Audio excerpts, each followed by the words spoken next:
नमस्कार, स्वागत है आपका हमारे खास कार्यक्रम IANS सेहत में। मैं हूं सोनिया अरोड़ा और आज मेरे साथ स्टूडियो में मौजूद हैं MD medicine doctor Animesh Chaudhary. Doctor Animesh, बहुत बहुत स्वागत है आपका हमारे कार्यक्रम में। आजकल टेम्परेचर में उतार चढ़ाव शुरू हो गया है, लेकिन ठंड अभी भी बरकरार है। ऐसे में थोड़ी सी भी लापरवाही आपकी सेहत बिगाड़ सकती है और यही वजह है कि आजकल बहुत सी बीमारियां सामने आ रही हैं। बच्चे हो या बूढ़े, सभी इस मौसम में किसी न किसी हेल्थ इश्यू से परेशान हैं। आज IANS सेहत में हम बात करेंगे ठंड में परेशान करने वाली इन्हीं बीमारियों के बारे में और डॉक्टर अनिमेश से जानेंगे कि वो कौन सी बीमारियां हैं जो ठंड में सबसे ज़्यादा परेशान कर सकती हैं और उनसे कैसे बचा जा सकता है। तो चलिए कार्यक्रम की शुरुआत करते हैं, लेकिन उससे पहले देखते हैं एक छोटी सी रिपोर्ट।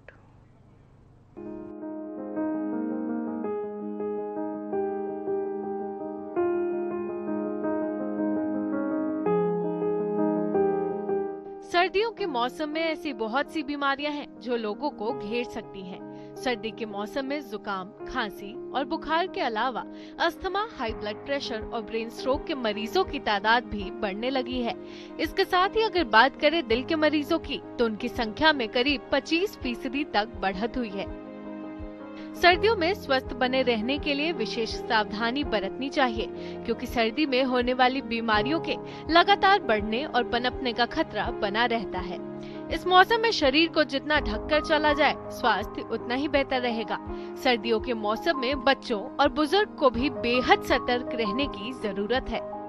ठंड में होने वाली बीमारियों में से एक है स्वाइन फ्लू। इस मौसम में स्वाइन फ्लू का खतरा भी काफी बढ़ गया है। पिछले कई सालों में स्वाइन फ्लू को ठंड की भयावह बीमारियों में से एक माना जाता रहा है। स्वाइन फ्लू श्वसन नालिका से जुड़ी बीमारी है, जो ए टाइप के इन्फ्लुएंजा वायरस के फैलने से होती है। ठंड के समय या मौसम बदलने के दौरान ये वायरस अधिक सक्रिय हो जाता है और खांसने और छींकने से यह वायरस बाहर के परिवेश में आता है, साथ ही दूसरे लोगों में सांस के द्वारा अंदर चला जाता है। ठंड के मौसम में या बदलते मौसम में खान-पान और लाइफस्टाइल एक अहम रोल निभाते हैं। लाइफस्टाइल सही रखने पर ठंड की बहुत सी बीमारियों से बचा जा सकता है। ठंड में फ्लू जैसी समस्याओं से बचने के लिए जरूरी है कि साफ सफाई का विशेष ख्याल रखा जाए। गंदगी के कारण भी फ्लू वायरस और सर्दी जुकाम के संक्रमण फैलते हैं और आमतौर पर खांसी से हवा में फैलते हैं। फ्लू के कीटाणु हमारे हाथों के जरिए चेहरे पर और फिर आँखों, कान, नाक और मुंह के माध्यम से हमारे शरीर में चले जाते हैं। इसलिए जरूरी है कि इस मौसम में साफ सफाई और लाइफस्टाइल पर ध्यान दिया जाए। Bureau report, IANS news. हम लगातार आज ठंड में होने वाली बीमारियों पर चर्चा कर रहे हैं। मैं अपने दर्शकों को बताना चाहूँगी कि अगर आपके मन में भी इससे जुड़ा किसी भी तरह का कोई भी सवाल है और आप इससे जुड़ी कोई भी जानकारी चाहते हैं, तो आप हमें कॉल कर सकते हैं। इसके लिए आपको डायल करना होगा 0771435500 पर। तो चलिए कार्यक्रम की शुरुआत करते हैं और सबसे पहले जानते हैं डॉक्टर से कि सर्दियों में कॉमन प्रॉब्लम्स क्या होती हैं। डॉक्टर अनिमेश, मैं चाहूँगी कि आप हमारे दर्शकों को बताएं कि सर्दियों में जो कॉमन प्रॉब्लम्स जो हमें फेस करनी पड़ती हैं वो कौन सी होती हैं। सोनिया जी, सबसे पहले जो सर्दियों में कॉमन प्रॉब्लम्स होती हैं वो श्वसन संबंधी होती हैं। जैसे कि सर्दी खांसी, जिसको सामान्य तौर से बोलते हैं कॉमन कोल्ड। कॉमन कोल्ड सबसे माइल्ड प्रॉब्लम होती है। ये फिर बढ़ के ब्रोंकाइटिस, ब्रोंकियोलाइटिस हो जाता है और अगर कॉमन कोल्ड की प्रॉब्लम्स बढ़ती जाएं तो बाद में ये निमोनिया भी क्रिएट करा सकता है। जो बुजुर्ग हैं या बच्चे हैं, उनमें अस्थमा या दमा के अटैक्स जो होते हैं वो बढ़ जाते हैं। और सर्दी, इसके अलावा जो इन्फ्लुएंजा या सामान्य फ्लू होता है वो भी बहुत कॉमन होता है। और अब सामान्य फ्लू के अलावा बर्ड फ्लू या स्वाइन फ्लू भी फैलने लग गया है। पहले ये रेयर होते थे और अब WHO ने इसको सिंपल ह्यूमन फ्लू के इक्विवेलेंट ला के रख दिया है, एक पेंडेमिक घोषित कर दिया है स्वाइन फ्लू को। इसके अलावा अगर आप देखेंगे तो जो बुजुर्ग होते हैं उनको हृदय संबंधी जो रोग होते हैं वो इस समय बढ़ जाते हैं। जोड़ों संबंधी रोग, जोड़ों में दर्द, यह सर्दियों में बढ़ जाता है। क्योंकि सर्दियों में धूल वातावरण में बढ़ जाती है तो रूसी संबंधी प्रॉब्लम्स, त्वचा का रूखापन, ये सब भी बढ़ जाता है। तो बहुत सारी दिक्कतें सर्दियाँ लेके आती हैं साथ में। तो धीरे धीरे अगर आपको उनके बारे में जानकारी हो, आप उनको आराम से उनसे बच सकते हैं। जी डॉक्टर अनिमेश, एक कॉलर जुड़ रहे हैं हमारे साथ, सनी है रायपुर से। जी सनी जी, आपका बहुत बहुत स्वागत है हमारे कार्यक्रम में। क्या जानना चाहते हैं आप? हाँ जी, आपका कार्यक्रम मैं हर कार्यक्रम देखता हूँ, आप लोगों का कार्यक्रम अच्छा है जी, और धन्यवाद। अच्छी जानकारी आप लोग देते हैं। जी, मुझे ठंडों में और काफी नॉर्मल सीजन में मुझे सर्दी बहुत रहती है, जी, तो इसके लिए मुझे क्या करना चाहिए? ठंडों में खासकर मुझे सर्दी की बहुत प्रॉब्लम हो जाती है, तो जी, इसके लिए हम क्या कर सकते हैं बताइए, जी। कुछ इसके उपचार बताइएगा। जी सनी जी, अगर आपको ठंड में सर्दी बहुत लगती है तो आप सबसे पहले यह देखिए कहीं आपकी प्रतिरोधक क्षमता इम्यूनिटी कम तो नहीं हो रही है, आपका खान पान कैसा है। आप अपने नज़दीकी डॉक्टर से मिल सकते हैं, उनसे पूछ सकते हैं कि आपके कुछ बेसिक जो ब्लड टेस्ट होते हैं, हीमोग्लोबिन लेवल्स, बॉडी में आयरन लेवल, उसको आप कराइए। साथ में अगर आपको एलर्जी की प्रॉब्लम है, आपको जैसे छींक बहुत ज़्यादा आती है या आपकी नाक बहती है, तो आपको हर साल एक इन्फ्लुएंजा का वैक्सीन आता है, वो आप ले सकते हैं। इसके अलावा आप गर्म कपड़े पहनिए, पैरों को और कानों को ढक के रखिए, गर्म पानी या गर्म पेय इनका सेवन ज़्यादा कीजिए और सबसे इम्पॉर्टेंट अपने आप को हाइड्रेट रखिए, मतलब पानी ज़्यादा पीजिए। सर्दियाँ डिहाइड्रेशन लेके आती हैं और सामान्य तौर पे व्यक्ति का पानी पीना कम हो जाता है क्योंकि व्यक्तियों की एक्टिविटी कम हो जाती है। तो सबसे इम्पॉर्टेंट होता है अपने आप को हाइड्रेट रखना। अगर आप पर्याप्त मात्रा में पानी पियेंगे तो आपको होने वाली समस्याएं अपने आप आधी हो जाएंगी।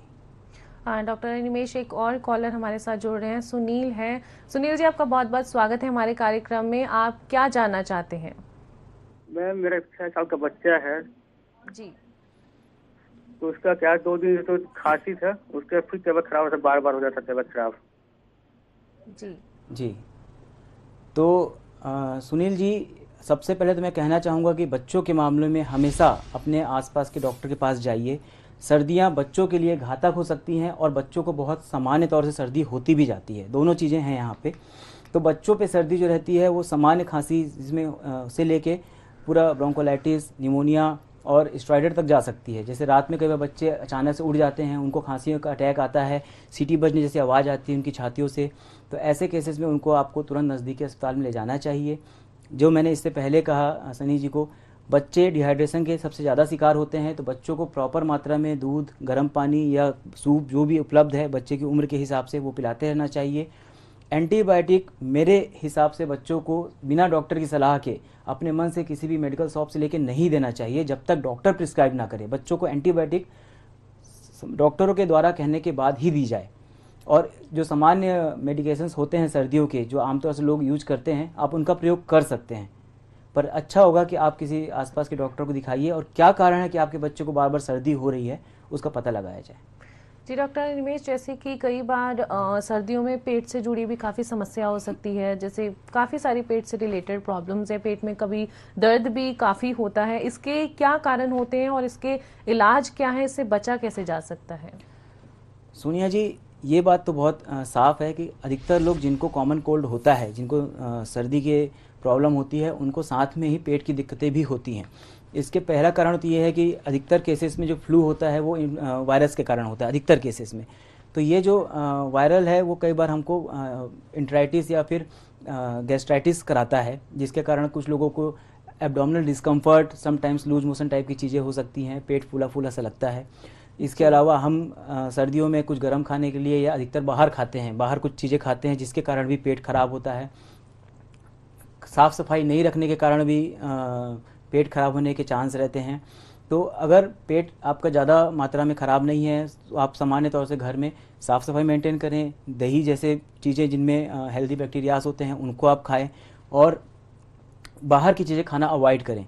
और अगर आपको ज़्यादा दिक्कत हो रही है, पेट में ज़्यादा दर्द हो रहा है, मरोड़ जैसा उत्पन्न हो रहा है, तो नज़दीकी अस्पताल में जाएं, कारण चेक कराएं कि कहीं आपको और कोई बीमारियां तो नहीं हो रही है, क्योंकि सर्दियों में पानी गंदा पानी इकट्ठा होने के कारण टाइफाइड फीवर, हेपेटाइटिस, पीलिया, पानी वाला पीलिया, इन सब की परेशानियाँ भी काफ़ी बढ़ जाती हैं।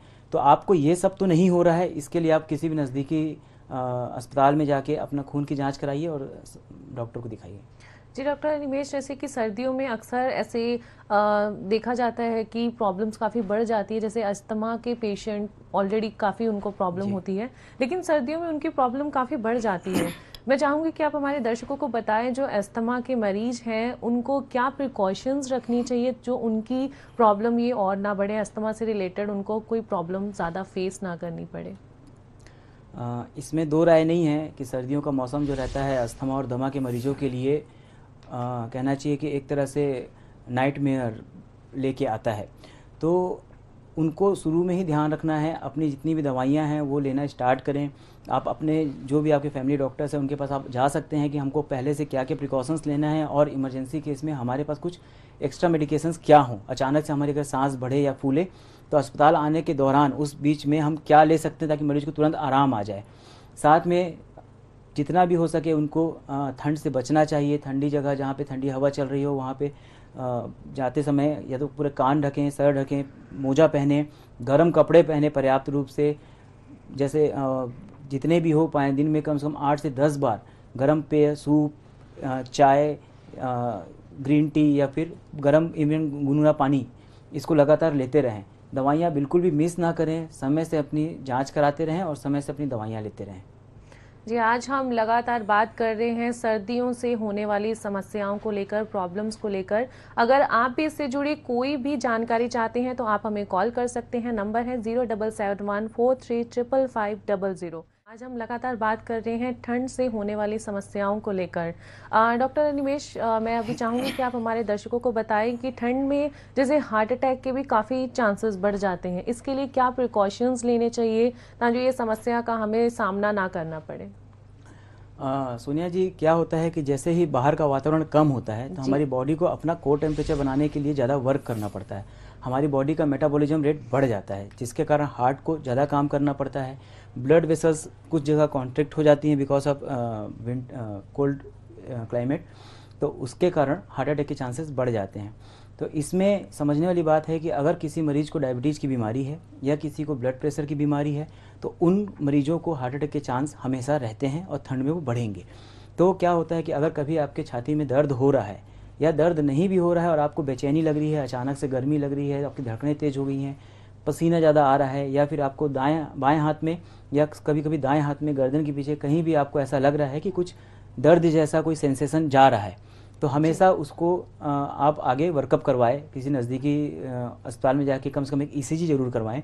अधिकतर हमारे जो क्षेत्र हैं यहाँ पे लोग सोचते हैं कि गैस हो गई है, गैस चढ़ गई है, गैस के कारण ऐसा हो रहा है, या फिर हम ये सामान उठा रहे तो हमारी मसल पुल हो गई है, लचक आ गई है जी। ऐसा हो भी सकता है और ऐसा नहीं भी हो सकता। तो हमेशा ज़्यादा अच्छा है कि हम उस चीज़ों को एक हार्ट अटैक तो नहीं है उसका वर्कआउट करना जरूरी होता है। जी डॉक्टर अनिमेष, जैसे कि ठंड में काफ़ी कॉमन प्रॉब्लम्स होती हैं, जैसे कि हेयर में डैंड्रफ हो जाती है, काफ़ी ड्राई हो जाती है हमारी स्कैल्प, और स्किन की अगर बात करें तो स्किन भी काफ़ी ड्राई हो जाती है, और कई बार तो बॉडी में स्वेलिंग भी हो जाती है। तो इसके क्या कारण है और इससे कैसे बचा जा सकता है? डैंड्रफ से बचने के लिए सबसे इम्पॉर्टेंट होता है कि आप हफ्ते में कम से कम 1 या 2 बार शैम्पू करें। जब भी आप बाहर निकल रहे हैं तो अपने बालों को ढक के निकलें। सर्दी में धूल की मात्रा सड़कों में या बाहर ज़्यादा हो जाती है, वही धूल धीरे धीरे सर पे जमती जाती है और आपको बाद में वहाँ पे वो डैंड्रफ कराती है। साफ़ सफाई का ध्यान रखना बहुत ज़रूरी है। साथ में नहाने के बाद कम से कम एक टाइम कोल्ड क्रीम या फिर किसी भी तरह का नारियल तेल या फिर सरसों का तेल अपने शरीर पे अप्लाई करें, तो उससे आप रूखी त्वचा से और डैंड्रफ दोनों से बच सकते हैं। जी डॉक्टर अनिमेष, यहाँ पे एक कॉलर जुड़े हैं हमारे साथ, दीपक है रामपुर से। जी दीपक जी, आपका बहुत बहुत स्वागत है हमारे कार्यक्रम में। क्या जानना चाहते हैं आप? सर जी, मैं ये जानना चाहता हूँ, मेरे को अभी 10-15 दिन पहले बहुत सर्दी लगी थी जी। और सर्दी में मेरे को ये प्रॉब्लम आ गई कि मेरे हार्ट के नीचे बहुत ज्यादा गैस जैसा मेरे को महसूस हो रहा था। मुझे लगा कि शायद गैस की प्रॉब्लम होगी मुझे। अब उसमें मैंने एक डॉक्टर से साथ दवा ले ली। अब दवा मेरे को इतनी परेशानी कि कोई हार्ट कोई बीमारी है, वो मेरे को छाले छाले टाइप की हो गई, आगे से पीछे तक दर्द नहीं जा रहा मेरे। तो दीपक जी, मैंने जैसा इससे पहले कहा कि अगर आपको लगातार कोई दर्द बना हुआ है, वो खासकर आपके छाती के हिस्से पे है, लेफ्ट साइड या राइट साइड भी हो सकता है, और वह दर्द नहीं जा रहा है दवाई लेने के बाद भी, तो हमेशा अपने नज़दीकी अस्पताल में जाइए और कम से कम एक ECG जरूर कराइए। कोई भी दर्द, हार्ट अटैक हो सकता है। ये जो इरा चल रहा है अब, इसमें 30 साल से ऊपर किसी भी व्यक्ति को हार्ट अटैक हो सकता है, तो उम्र अब मायने नहीं रखती है। दूसरी चीज़, सिर्फ अपने मन से कभी मत सोचिए कि वो गैस हो रही है, क्या हो रही है। हमेशा आप ध्यान दीजिए कि और क्या लक्षण है। दर्द के अलावा कहीं आपको बेचैनी तो नहीं लग रही है, क्या आपको ब्लड प्रेशर या डायबिटीज़ की बीमारी तो नहीं है, या फिर आपके परिवार में आपके माता पिता भाई बहन किसी को ब्लड प्रेशर या डायबिटीज़ की बीमारी तो नहीं है, मतलब आपकी फैमिली हिस्ट्री तो नहीं है इन बीमारियों को लेके। तो आपको अगर ये बीमारियां नहीं हैं और आपकी फैमिली हिस्ट्री में ये बीमारियां हैं तब भी बहुत चांस है कि आपको आगे ये बीमारियां हो सकती हैं और आपको इस चीज़ का ध्यान रखना चाहिए। जी डॉक्टर अनिमेष, एक और कॉलर हमारे साथ जुड़ रही हैं, रायपुर से हैं जसवीन जी। जसवीन जी, आपका बहुत बहुत स्वागत है हमारे कार्यक्रम में। क्या जानना चाहती हैं आप? जी जसवीन जी, आप हमें सुन पा रही हैं? जी, उनसे संपर्क लगता है हमारा टूट गया है। अभी डॉक्टर अनिमेष, मैं चाहूंगी कि आप हमारे दर्शकों को बताएं कि सर्दियों में स्वाइन फ्लू की भी काफ़ी समस्या देखने को मिलती है। इस पे क्या प्रिकॉशंस यूज़ करने चाहिए ताकि हम इस बीमारी की चपेट में ना आए? हाँ सोनिया जी, बहुत ही अच्छा प्रश्न है जी। मैं दर्शकों को सबसे पहले ये बताना चाहूँगा कि डरे मत स्वाइन फ्लू से। फ्लू हर समय से ही मानव जाति पे होने वाली एक बीमारी है जो हर समय पेंडेमिक रही है, पूरी दुनिया में फैलती है, हर दूसरे या तीसरे साल फैलती थी और हर साल इसका ऐसा चक्र बनता रहता था। स्वाइन फ्लू और एवियन फ्लू, बर्ड फ्लू, ये दोनों यूजुअली बर्ड्स और पिग्स पे पाई जाती थी जो अभी ह्यूमन पे ट्रांसफ़र हुई हैं और अब 2017-18 में WHO ने इनको as a human flu recognise कर दिया है। जो H1N1 बहुत कॉमन वायरस माना जाता था, अब उसके अलावा और बहुत सारे स्ट्रेन आ गए हैं, H1N2, H1N3, H3N2 रिसेंट आया हुआ है। यह जो बहुत छोटे बच्चे हैं या जो एक्सट्रीम एज होती है, छोटे बच्चे या बुजुर्ग या जिनकी प्रतिरोधक क्षमता कम होती है, जैसे HIV के मरीज या फिर हेपेटाइटिस के मरीज या जो ज़्यादा अल्कोहल पीते हैं या जिनको दमा की बीमारी है या प्रेग्नेंट लेडीज़, इनमें अगर ऐसा कोई फ्लू होता है तो दिक्कत ज़्यादा होती है। सामान्य मरीजों में फ्लू होता है और अपना 10 से 15 दिन का कोर्स कंप्लीट करके ठीक हो जाता है। इसकी जो मेडिकेशंस आती हैं वो भी कुछ इसकी जो इंटेंसिटी है, जो बहुत ज़्यादा दिक्कत हो रही है उसको थोड़ा कम करती है और कुछ समय पहले स्वाइन फ्लू को या कोई भी फ्लू को ठीक कर देती है। जैसे अगर 10 दिन का कोर्स है तो 8 दिन या 7 दिन में ख़त्म कर देगी। तो हर समय एंटीवायरल लेना जरूरी नहीं है, बिना डॉक्टर की सलाह के ना लें। इससे धीरे धीरे रेजिस्टेंस हो जाएगा, तो जिनको सही में ज़रूरत है एंटीवायरल की उनको वो फ़ायदा नहीं करेगी। तीसरी बात, स्वाइन फ्लू में अगर स्वाइन फ्लू या किसी भी प्रकार का फ्लू, अधिकतर केसेस में सिर्फ सिम्टोमेटिक ट्रीटमेंट लेने से ही आपको आराम आ जाएगा। तो घबराएं नहीं, आराम से देखिए कि आपको क्या सिम्टम्स हो रहे हैं, क्या हो रहा है। नेट में देख के या फिर किसी किताबों में आके अपने अड़ोसी पड़ोसी की बातों में आके मत सोचिए कि ये तो स्वाइन फ्लू का ही लक्षण है। जितने भी वायरल फ्लूज होते हैं, जितने भी वायरल बीमारियां होती हैं, सब में सेम लक्षण होते हैं। सभी में आपको हरारत जैसा महसूस होगा, सभी में आपको किसी में नाक बंद हो सकती है, आपको आंखों के ऊपर हेडेक जैसा हो सकता है, आपको मलाइस हो सकता है, बॉडी एक हो सकता है। ये सब सामान्य लक्षण है किसी भी फ्लू के, किसी भी वायरल बीमारियों के। जी। तो अगर आपको ये लक्षण हो रहे हैं तो जरूरी नहीं है कि आपको स्वाइन फ्लू हो। हाँ, इसको आप रूल आउट करने के लिए आप इसका टेस्ट करवा सकते हैं, किसी डॉक्टर की सलाह पे भी करवा सकते हैं या वैसे भी किसी लैब में जाके करवा सकते हैं। और अगर वो पॉजिटिव आता है तो आप जो भी आपके नज़दीकी संबंधित विभाग है आप उनको दिखाइए। जी डॉक्टर अनिमेष, आपका बहुत बहुत धन्यवाद कि आप हमारे कार्यक्रम में आए और सर्दी से जुड़ी समस्याओं के बारे में हमारे दर्शकों को इतनी सारी जानकारी दी। तो आज के कार्यक्रम में बस इतना ही, कल फिर हाजिर होंगे। आप देखते रहिए INH न्यूज़। नमस्कार।